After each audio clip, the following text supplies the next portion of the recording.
সামনে কোন দল ক্ষমতা আসলে বাংলার মানুষ একটি দুর্নীতি ও চাঁদামুক্ত দেশ পাবে? জামাত। আসসালামু আলাইকুম, সকলকে অভিনন্দন জানাই। আশা করি সবাই অনেক ভালো আছেন। প্রিয় দর্শক শ্রোতা, ইতিমধ্যে বাংলাদেশের জনগণ কাদেরকে ক্ষমতায় দেখতে চায়?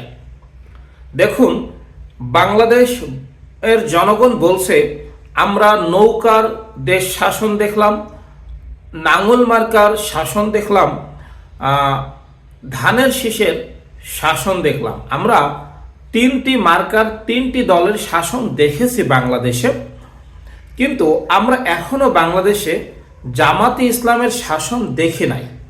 আর আমরা জামাতে ইসলামের শাসনটা দেখতে চাচ্ছি।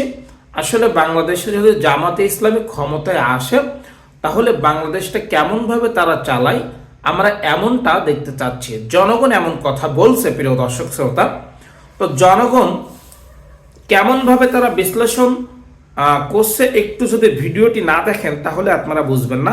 চলুন আমরা জনগণের মতামত শুনে আসি। জনগণ আসলে কাদেরকে ক্ষমতায় দেখতে চাচ্ছে? সামনে কোন দল ক্ষমতা আসলে বাংলার মানুষ একটি দুর্নীতি ও চাঁদামুক্ত দেশ পাবে? জামাত। আমি আওয়ামী লীগও দেখছি, আমি বিএনপিও দেখছি। এই জন্য এই জামাত ইসলামের দরকার।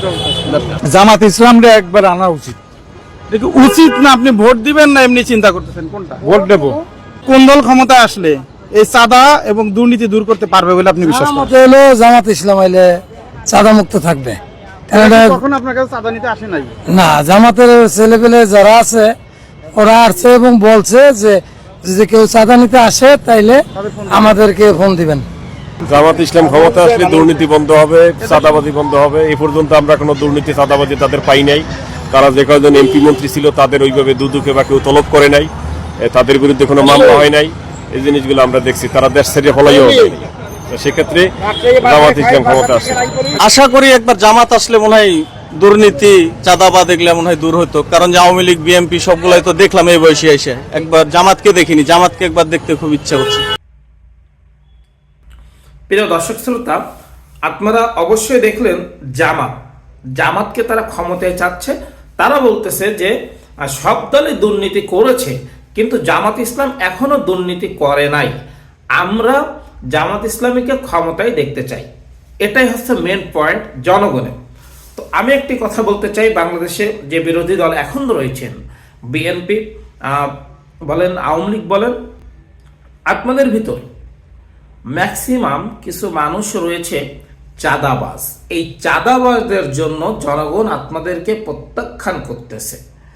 তো আমি আপনাদেরকে বলবো যে আপনারা এই চাঁদাবাজদেরকে আপনাদের দলে জায়গা দিবেন না। জামাত কিন্তু দেখেন তারা ব্রেনবাজ কতটা ভালো, যে তাদের দলকে তারা কিভাবে ঘুষাতে হয় এই জিনিসটা কিন্তু বাংলাদেশ জামাত ইসলামী ঠিকই বোঝে।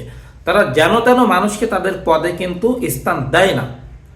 তারা একটা মানুষকে জেনে বুঝে শুনে তার শিক্ষাগত যোগ্যতা দেখেই তাকে সেই পদে বসায়।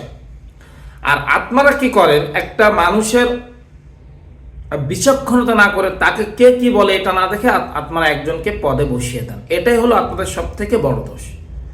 তো আমি আপনাদেরকে বলবো, জনগণের যে মতামত এই মতামতকে আমি সমর্থন করি অবশ্যই। আপনারা কে কি মতামতকে সমর্থন করেন কি করেন না অবশ্যই আমাদেরকে কমেন্ট করে জানাবেন। সকলকে অভিনন্দন জানাই। আসসালামু আলাইকুম ওয়া রাহমাতুল্লাহি ওয়া বারাকাতুহু। আল্লাহ হাফেজ।